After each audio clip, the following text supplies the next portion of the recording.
Hello, dear friends. One of my perhaps most prominent fixed ideas is the deep longing to witness the heavenly host. Even when I was a mere boy, I delved into the book of Revelation, as I was fascinated by the heavenly host and how it is truly described. So, in the book of Revelation it speaks of the 12 tribes from 12 different lineages, with 12,000 people in each one, correspondingly, which is quite detailed. So how much does that make? 144,000, isn't it? Something along those lines. The book of Revelation exclusively details a heavenly world, a sphere crafted from golden light that was observed descending. Do you recall how John was also tasked with measuring the full extent, the very distance of that celestial palace using just a simple rod? But that's actually a yantra. That's how it appears in the spiritual worlds. I had a vision about the heavenly host. I've always been intrigued by the number 144,000 righteous ones. And I've always been intrigued by just what kind of army this is. On the one hand, it's like a group of righteous ones, but on the other hand, they are described as the heavenly host. The word heavenly host strongly implies that they are meant to be warriors. Yes, it's quite possible that there will be spiritual warfare, and it is certainly implied that these individuals will in fact be true warriors in that battle. Thus, these are indeed powerful, highly focused, and spiritually advanced individuals. I had a vision. I clearly witnessed a tremendous multitude of souls, all gracefully descending from the celestial heavens above. And these souls were exclusively composed of blue light. But I want to reiterate, I will describe them in terms of the Hindu tradition, because I still adhere to the yoga tradition, and thus this direction is more familiar to me. There is deeper knowledge there. The theme will resonate with the Christian tradition, but the emphasis will still be exclusively on Hinduism. I am merely describing my own experiences, citing various descriptions of events from the sacred scriptures as examples. So, in the spiritual worlds, I saw a tremendous number of souls. They were entirely composed of blue light, and let me tell you, my friends, it was indeed an army. Spiritually, they appeared as warriors, and I'd seen this army somewhere before. I've experienced several visions concerning the Kurukshetra battlefield, wherein I beheld the souls who, at that specific time, incarnated upon earth, appearing as Krishna's army. Therefore, even back then, he descended to earth accompanied by his army. And currently, these 140,000 souls, previously referenced, are precisely those very same spirits who manifested as Krishna's army on the famed Kurukshetra battlefield. Yet, at that moment, the army was aligned with the Kauravas, primarily because one of the kings, either Karna or Duryodhana, had sought a blessing from Krishna. He requested Krishna to grant him an army, and Krishna indeed gave his army. And then that army fought against Krishna. These are those very same souls, those very same warriors, and they're all representatives of the male half of humanity. These are individuals possessing exceptionally powerful, perfected, and truly noble qualities. On earth, they will incarnate into the lower strata of society.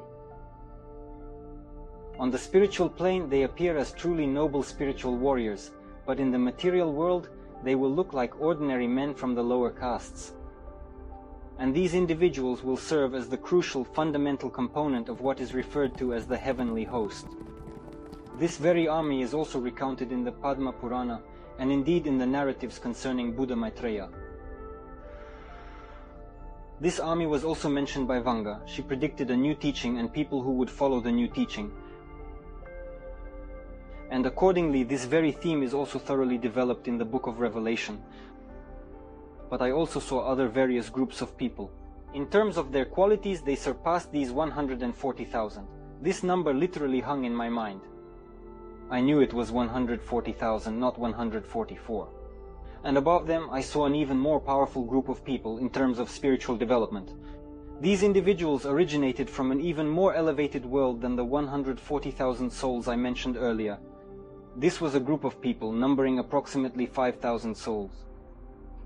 Energetically, they appeared to be a type of holy person or saint. These beings were incredibly noble, pure, and spiritually advanced. And in their level of spiritual development, they were, well, something akin to perhaps what in the terminology of the Hindu tradition are called Muni Rishi. These weren't merely saints, these were truly super saints. The essential duty, the main responsibility of these 5,000 sages will be to take care of society. These 5,000 sages will provide all the essential knowledge required for the existence of society, for the continued existence of an army, for the establishment and functioning of the caste system, for the proper execution of temple service, for the preservation of spiritual traditions, and for the harmonious existence of relationships within society, among other things. They will introduce a profound body of knowledge, rooted in the Vedic scriptures, which will be absolutely vital for society in all its diverse manifestations. They're going to oversee this particular sphere.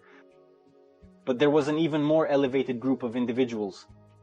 These were incarnate divine energies. They were so utterly perfect, and these were already female energies, meaning the feminine manifestations of the spiritual worlds.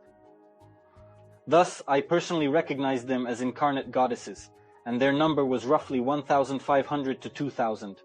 Why isn't the number precise? This figure is indeed fluid because they are so inherently perfect that even as I try to fix my gaze upon them, at that very same moment I grasp that their presence truly permeates everywhere.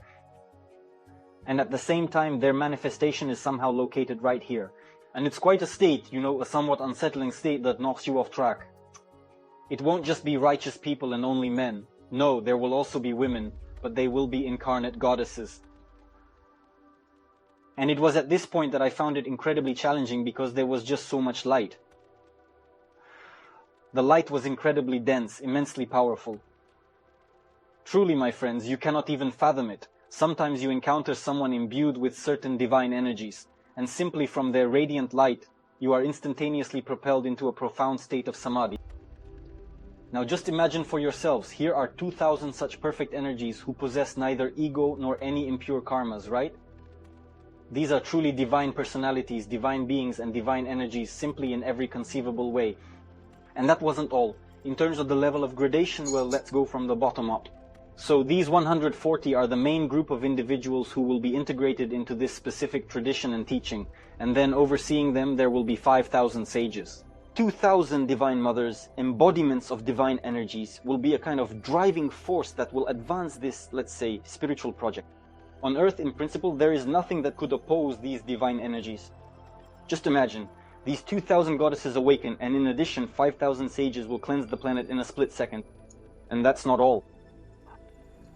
I observed this group of people from a distance, and among them, about 150, maybe 200, stood out in particular. They will be from the immediate personal circle of this divine personality. It's something like how Krishna had 16,108 wives, and all of them were incarnations of goddesses. Krishna had a slightly different purpose there, right? So here, besides disciples and followers, when they come to Earth, they will be fulfilling certain spiritual missions. So this is a whole specific pyramid, where each element complements the others. Some fulfill the function of conveying knowledge, others serve to protect knowledge, and some carry the function of blessing, bringing spiritual power into this knowledge, including, in particular, divine substance. But naturally, as I understand it, at the top is that very yantra described in Revelation, like this palace. All of this will be centered around this divine personality. They were originally part of the avatar himself, or the second coming. They appear as part of himself, and at the same time they are outside of him. These are already states of the highest states of samadhi. Thus I was able to witness all those events described both in the revelation of John the theologian and in the stories related to the Buddha Maitreya. But I, in this regard, want to say that naturally there may be some mistakes, because you see here I describe things as 1.5 or 2,000 or maybe 150, 200. Because it's impossible to say whether there are 200 of them or 150. These are, you see, mega consciousnesses that in their realization occupy all the universes. All of them will be holy souls, all of them will be perfect souls, and naturally all of them will be awakened souls. We will be talking about a certain awakening that will be necessary for them to manifest. These goddesses are actually his perfect energies, which he simply manifests as goddesses on earth. In other words, these are not women separate from him. It is he himself in the form of feminine energies that perform certain functions. Just like the sages, right? They all carried spiritual manifestation, spiritual energies. Well, something like that. I really tried my best overall.